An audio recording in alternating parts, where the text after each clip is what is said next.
Mulher minha não usa batom. Mulher minha não tem amigo homem. Mulher minha não usa salto alto. Tem que saber cozinhar. Parece absurdo, mas essa é a realidade de muitas mulheres. No programa de hoje, nós vamos falar sobre violência contra a mulher. Tripulação, decolagem autorizada.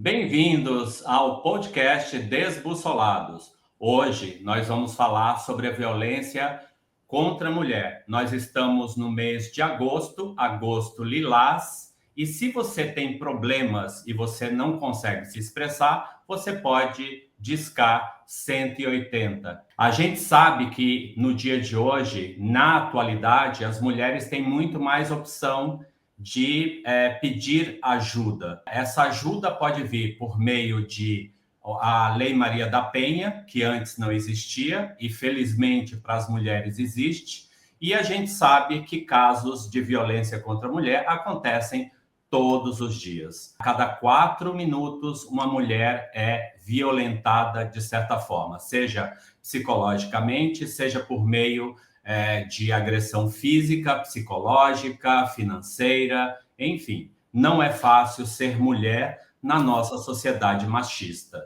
Meninas, bem-vindas, Adriana, Aglaís e Diana. Espero que hoje vocês falem com lugar de fala, porque é importante que vocês deem as vivências de vocês, a visão de vocês. Claro que a gente sempre vai buscar um olhar psicanalítico. Essa é a intenção do nosso grupo.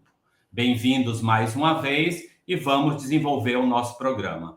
Antes de chamar a primeira pessoa para falar depois de mim, eu queria mencionar um caso que vem sendo bastante divulgado na mídia, que é sobre o caso daquele lutador que desfere 61 socos dentro de um elevador no rosto de sua esposa. Todo mundo ficou chocado. Isso repercutiu por todos os lados, foi algo super desproporcional, tanto pela força física do rapaz, quanto toda a agressão que ele usou ali contra ela, mesmo sabendo que estava sendo filmado. É preciso verificar o que passa na cabeça. As justificativas podem ser muitas. No caso desse rapaz, ele falou que era alguma coisa ligada à claustrofobia. E se fosse isso, ele não entraria no elevador e não agiria dessa forma sabendo que estava sendo filmado. Então foi algo aterrorizante. Todo mundo falou, a moça parece que passou já por cirurgias, vai ter que passar por outras. Mas o que se passa na cabeça de um homem quando ele, sabendo que é muito mais forte, coloca toda a sua violência, toda a força física e a raiva é descarregada de uma forma tão desproporcional? Este é um caso que entrou em evidência, mas a gente sabe, vocês sabem, meninas que estão aqui comigo, que isso é mais comum do que deveria ser. As mulheres, desde pequenas, são criadas, de certa forma, para serem mais passivas, entre aspas, que elas não podem ser agressivas, porque senão as pessoas acham estranho. As mulheres não são aconselhadas a fumar, a tomar uma postura de falar alto, tem que sentar de uma forma diferente. Então, tem uma série de regras, desde que elas nascem, que são colocadas contra elas. E aí, a ideia da gente, do programa de hoje, é trazer esses questionamentos para vocês, para saber o que vocês acham. Então, se vocês tiverem comentários depois para fazer, nós agradecemos que vocês interajam o máximo possível E mais uma vez, se vocês não são inscritos no canal, por favor, se inscrevam e não deixe de dar o like se vocês gostarem. Adriana, você pode começar hoje? Sim. Olá, pessoal. Ouvindo você, Edgar, eu fico pensando que a gente precisa começar colocando um pouquinho desse contexto histórico que nós mulheres estamos vivendo desde já há muito tempo, buscando um lugar diferente, buscando um espaço diferente. E o que é esse lugar, o que é essa posição da mulher, ela também implica no homem. Como que o homem está lidando com esse reflexo, com esse impacto desse lugar que a mulher vem ocupando. Antes nós tínhamos um homem muito dominador diante de uma mulher totalmente submissa. E a mulher, cada vez mais, ela tem buscado ocupar um lugar diferente. E quando eu penso nesse contexto, a primeira palavra que me vem à cabeça é a palavra controle.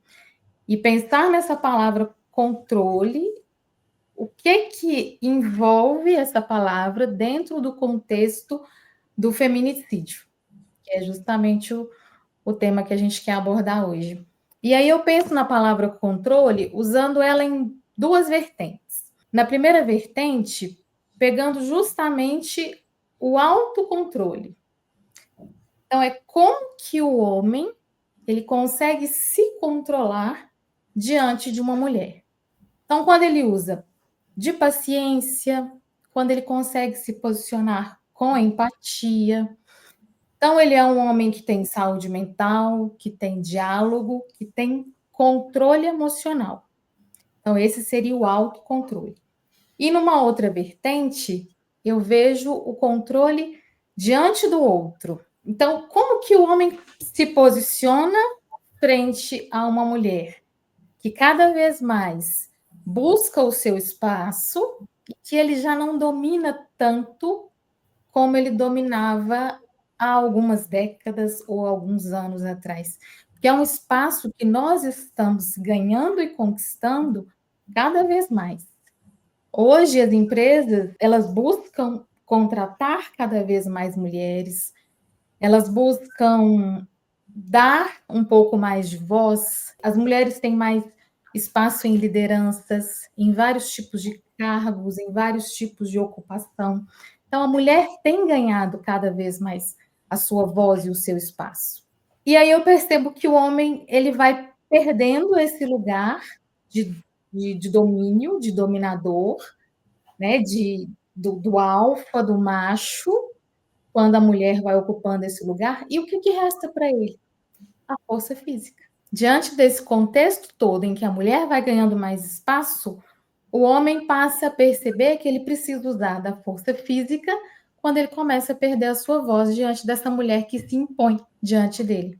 O que vocês pensam, meninas? Eu acho que a mulher está numa luta de ter o espaço dela já há algum tempo. Uhum. E é uma luta, assim, inglória, porque, na verdade, muitas vezes é uma luta até com ela mesma, porque a própria educação dela é para ela cuidar, as referências que ela teve e etc. Então, essa luta, ela está existindo e ela é concreta. Mas dizer que as empresas estão cada vez mais dando esse espaço para a mulher, aí é que eu digo, ela não está dando, a mulher está tomando. Ela está tomando os espaços nos estudos, ela está tomando no ambiente de trabalho, ela está tomando dentro de casa, ela está tomando o espaço dela junto ao companheiro dela, junto à sociedade. Ela está lutando e a gente está ganhando algum espaço nesse sentido, mas é um toma lá, o ganha, toma e perde tão grande ainda. E independente de classe social, independente de local, seja de que país seja, eu acho que assim, cada um tem níveis diferentes, mas essa luta ela é em todos os espaços existentes. De acordo com a cultura, pode ser que tenha um pouco mais, já esteja bem mais avançado, em outros locais menos. mas que ela é permanente, real e bem difícil. Eu tenho visto várias empresas hoje em dia, empresas grandes, inclusive, que destinam algumas vagas com exclusividade para as mulheres. Então, esse espaço, algumas empresas já têm sim oferecendo, cada vez mais. Talvez algumas empresas já, por lei, já esteja no estatuto dessa empresa, sim, por alguma luta anterior, do jeito que a gente hoje tem para pessoas com deficiência física, sim, com dificuldades, e eu acho que a mulher também, como um direito conquistado, isso já deve existir esse espaço. É uma luta contínua. Essa luta ainda não acabou. Assim, se você faz um concurso, as mulheres elas estão no topo, são as maiores que estão, a maioria das que estão passando em vestibular, que estão fazendo concurso, são mulheres. Elas estão sendo aprovadas mais, elas estão avançando mais nos estudos realmente. E as leis e as normas, talvez, de empresas, ela já tenha isso garantido em algum local. Mas para ela é bem difícil, é muito mais comum acontecer da mulher ser, vou contratar uma mulher, mas ela vai ficar grávida, ela vai ter a licença maternidade, os filhos, quando adoecem, é ela que corresponde. Quando os casais se separam, os filhos ficam muito mais com as mulheres. Ou seja, eu estou colocando um dado de realidade, não é o que eu quero, mas é um que eu vivencio e vejo na prática esses questionamentos com relação à mulher. Apesar dela estar se destacando nos estudos, na competência, ela ainda é bastante limitada, até pelas as grandes atribuições que ela tem na família, na sociedade. E como que você vê o feminicídio diante desse momento em que as mulheres estão se sobressaindo mais nos concursos, nos vestibulares? Eu acho que aí foi quando você colocou, talvez, o desespero do homem ou a falta de espaço que ele não está se enxergando mais diante dessa nova... Entendeu agora a minha colocação? Está se colocando, e aí, de fato, o feminicídio, ele aparece, eu acho que a cada 4 dias morre uma mulher, mais ou menos isso, a estatística, por feminicídio, e é justamente para acabar com essa força que está aparecendo, que está se sobrepondo, talvez, ao poder masculino histórico, sexista, que nós temos na nossa educação, né, na nossa realidade atual, e que sempre foi uma educação, o que atrapalhou de fato, atrapalha o que é bem marcado por a violência contra a mulher, é a educação sexista que nós temos.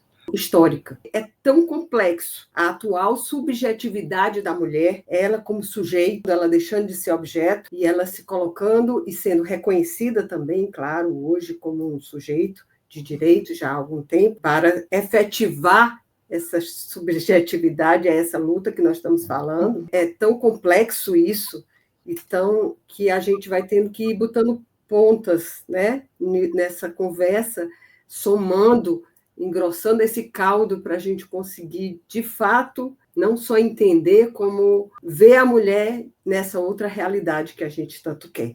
E voltando para essa questão mesmo da subjetividade, entendendo esse sujeito psíquico, desse sujeito que tem uma subjetividade produzida, dependendo do contexto histórico dele, cultural onde ele está inserido.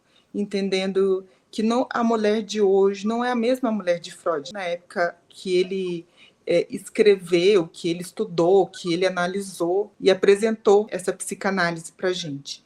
E até pensando em função disso, ainda voltando para esse nosso objeto de estudo da psicanálise, o inconsciente, queria tentar pensar um pouquinho desse inconsciente, né, desse aparelho psíquico que é estruturado dentro dessa subjetividade contemporânea.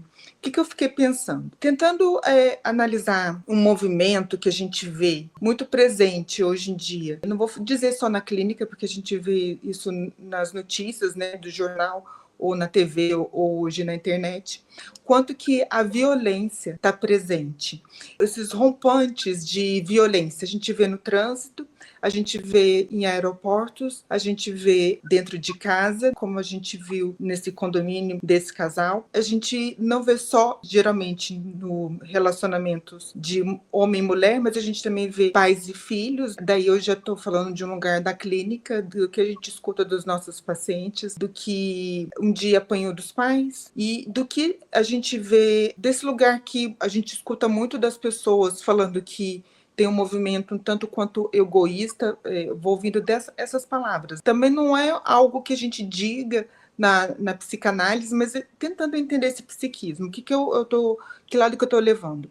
Para entender de uma constituição psíquica, como está vindo esse movimento da violência. E parece que Freud ele descreveu essas posições, só que não era algo que ele tinha de estudo no momento, e aí eu e outros pensadores, né, eu vou acompanhando esses pensadores psicanalistas, que na época não era o que tinha em destaque, mas ele traz algumas neuroses, ele chamava de neurose atual, e a gente vai ouvindo dessas patologias da atualidade, que as pessoas têm um ataque de fúria, né? Até aquele filme Um Dia de Fúria, né? Isso que chama Um Dia de Fúria. Ele estava com alguns problemas na vida e ele não deu conta. E aí o que eu vou pensando?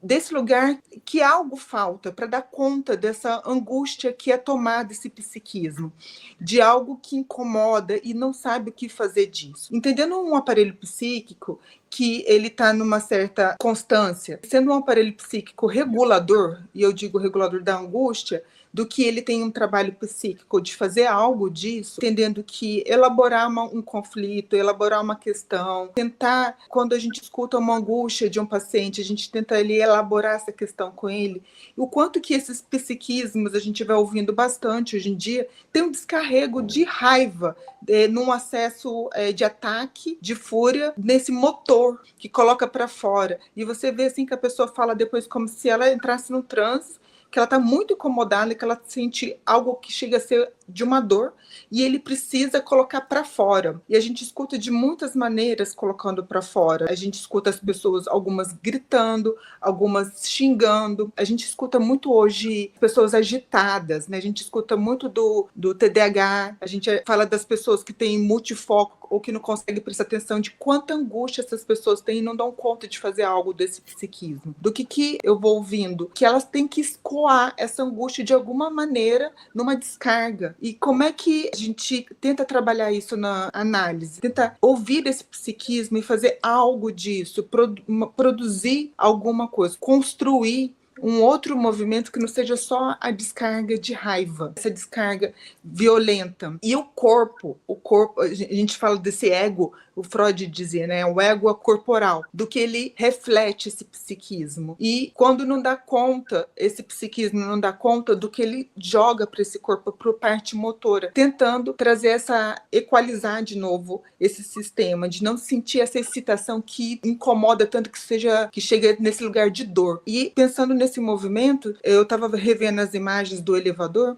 o cara vai, ele descarrega toda essa energia, essa raiva nela, e aí depois, quando chega, ele sai meio que atordoado, assim, acompanhando ela pede para alguém chamar ambulância, alguém chamar polícia, ele senta ali meio quase que do lado dela, esperando alguém chegar. Sabe essa impressão que me dá? Que ele tá pensando no que ele fez, do que aconteceu, e parece que ele acalmou e sentou. Ali não tem mais aquele cara que tava com raiva na porta dela, não tem aquele cara com raiva que tacou o celular dela na piscina, que ele só fica tentando entender o que aconteceu com ele. Parece que ele tinha assim uma venda nos olhos, descarregou tudo e depois eu tô tentando entender no movimento psíquico dele. Parece que falta ferramentas, falta recursos psíquicos para poder dar conta de fazer uma simbolização, de fazer uma elaboração, de dar conta de fazer uma produção psíquica, de regular esse psiquismo sem precisar ter essas descargas de raiva, de ódio. Eu gosto da sua fala de falta, quando falta algo. Eu, na minha opinião, falta paciência, falta empatia, falta saúde mental, falta de Mas aí algo. você tá dando nome, né, Dri? Eu tô antes de dar um nome, eu tô falando só de incômodo. E ainda tô falando daquele ato de compulsão à repetição, de que a pessoa não sabe do que se trata. Eu entendi, mas porque eu penso que esse agressor, esse homem que agride a mulher, ele não vai para terapia, ele não busca ajuda, ele Então, Dri, eu já tive alguns descontrolado pacientes. emocionalmente. Eu já tive alguns pacientes assim, Dri. Eu não estou falando de. Não é um lugar perverso, não, mas não que não tenha. Tem também. O que eu tô falando desses rompantes de raiva, de que a pessoa passa e ela chega depois pedir desculpa. Você escuta desses casais. Ele veio me pedir desculpa, disse que vai melhorar, que está tentando fazer alguma coisa disso, que ele me ama. Mas assim, ó, não tô desculpando, eu tô parando com o perverso. O perverso não tem sentimento, não, ele coisifica a pessoa e ele goza com esse corpo da pessoa. Goza, que eu digo, de ter prazeres com a outra pessoa como se ela fosse um objeto. Eu tô dizendo desse sujeito que vê um semelhante na frente, que sabe que gosta, que tenta mudar, mas não sabe o que fazer disso. Desse lugar que eu tô falando. Não defendendo o agressor, tentando entender esse psiquismo de um lugar que seria uma profissional que poderia fazer algo para ajudar nesse processo de tratamento, vamos dizer assim, de algo para produzir, fazer uma produção psíquica para ele dar conta disso. Uma característica do agressor, ele dá sinais. Esse daí mesmo, com o relato dela, ele já era o terceiro celular dela que ele estava quebrando, ela sabia que ele era uma pessoa violenta, mas eu não estou dizendo que ela tem culpa disso, não. Ela continuou um relacionamento com ele, tentando que ele tivesse respeito por ela, que ele não passasse do limite, nem ela passasse. Então, ela tenta, mas ela não consegue. E ele, muito menos. Ele precisa de muito tratamento. E ele tinha dado sinais. Alguns são perversos de estrutura e não adianta fazer terapia, não vai mudar nunca. Outros pode ter sido um ato perverso, uma montagem de uma cena perversa, um trauma muito grande, porque quando a pessoa realmente sofre traumas, ela de fato, ela tem esses rompantes, é mais fácil ela ter, chama-se acesso de fúria, isso é muito comum, porque você reproduz, inclusive, alguma agressão que você passou e você passa adiante. Mas o fato é, essa pessoa precisa de tratamento e se afastar para não agredir. Os sinais para quem está sendo agredida, a pessoa tem que realmente, porque geralmente a pessoa não acredita que ele é capaz de fazer. E continua, e acha que é possível, e a coisa vai aumentando, e a pessoa continua e até morrer. O fim é a morte. Existe uma dependência emocional. Os dois estão doentes. No caso dela, eu sei que ela continuou achando que era possível, como N pessoas inclusive. Às vezes a gente está ouvindo uma pessoa que ela é persecutória e ela vê coisas que não, na verdade, nem estão acontecendo nesse relacionamento. Eu não estou falando no caso dessa violência, mas assim, sei lá, vamos dizer, de um outro tipo de violência, uma violência psicológica. Ela fala, não, mas ele faz isso. Você escuta o sofrimento psíquico da pessoa, o que ela diz daquela angústia dela, né? Você parte desse lugar, não vai, é verdade ou é mentira, é certo ou é errado. O que não é do lado moral, né? A gente vai ouvir da ética, até desse lugar nosso, como profissionais, ouvindo dessas pessoas que sofrem, que a gente está ali tentando ajudar essa pessoa dentro da angústia dela. Mas a partir do momento que ela chega também e diz que ela está sofrendo uma ameaça e que ela não está conseguindo pedir ajuda, o que a gente também, como seres humanos, ouvindo da angústia dela, pode fazer? Né? Como o Edgar mesmo falou o número de um telefone. Custa da gente também ajudar um ser humano num caso desse, se ela tiver sendo ameaçada e a vida dela corre risco, e o que a gente pode fazer também? Então, depende de cada caso. Qual é a recomendação que a gente diz quando você está do lado de uma pessoa que tem um relacionamento abusivo, que é uma pessoa perversa? Saia de perto, saia da frente. Essa é a recomendação que qualquer pessoa deve dar para quem está do lado de uma pessoa que está cometendo um abuso, ou um perverso que está em ação. Vamos falar de uma violência doméstica, né? Que esse também entraria em uma violência doméstica por ser um casal. Só para dizer assim, se fosse uma mãe com filho, você não tem como é que você não vai ajudar essa criança e essa família? Como é que vai ser esse adolescente? Como é que vem essa ajuda também? De entender do que acontece ali, porque a mãe vai chegar e vai falar, mas eu tô educando meu filho. E aí ela fala, bato, põe de castigo, e aí a criança chega toda esfolada. Como é que faz? Aí você vai fazer o quê? Então eu acho que depende de cada caso. Tô falando desse lugar de pessoas não perversas, dessas pessoas com precariedades psíquicas para dar conta de elaborar essas questões que possam, de uma certa maneira, incomodar esse psiquismo, para dar conta de não só descarregar essa angústia, para ficar liberando esse psiquismo, mas produzir algo que vai ser mais produtivo para ele, que vai trazer menos sofrimento. O complô do silêncio, que hoje em dia, né, tipo assim, na família ninguém deve se meter, e etc., e historicamente isso aconteceu, hoje em dia o que se recomenda não é para ter, é quebrar esse complô do silêncio, porque na hora que você quebra, você está dando segurança para quem está dentro. Tem que existir uma rede de proteção. Qual é essa rede? É a polícia, é o hospital, é o posto de saúde do lado. Eles têm que agir de uma forma articulada, inclusive. Sem esse complô de silêncio, é que, de alguma forma, a gente vai evitar os feminicídios, de alguma forma, a gente vai evitar a violência contra, seja sexual ou não, contra criança, adolescente, e que é a mulher.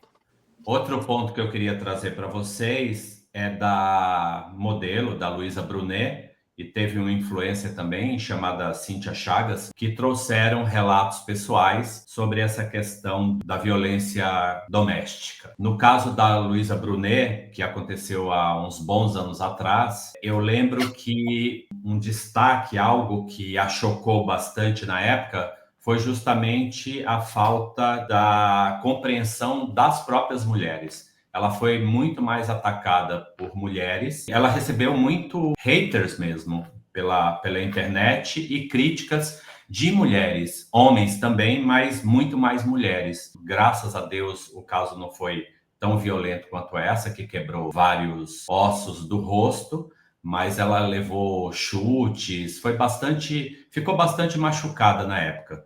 Hoje a gente sabe que tem muitos casais que passam por situações semelhantes, mas muitas mulheres não denunciam por muitos motivos. Entre eles, a vergonha do julgamento alheio, a vergonha mesmo de saberem que seu casamento não é tão bom quanto pensavam, de ser julgada, de ser colocada como errada na situação, porque muitas pessoas julgam mesmo dizendo: o que será que ela fez para apanhar tanto? Eu acho que ninguém merece apanhar, independente do que tenha feito. Se alguém não está satisfeito no casamento, pode se separar. Não seria motivo da violência. Então, por hoje, nós ficamos por aqui. Esperamos que vocês tenham gostado. Deem o like se vocês curtiram o nosso programa, o nosso podcast. E não deixem de se inscrever no canal. Até a próxima!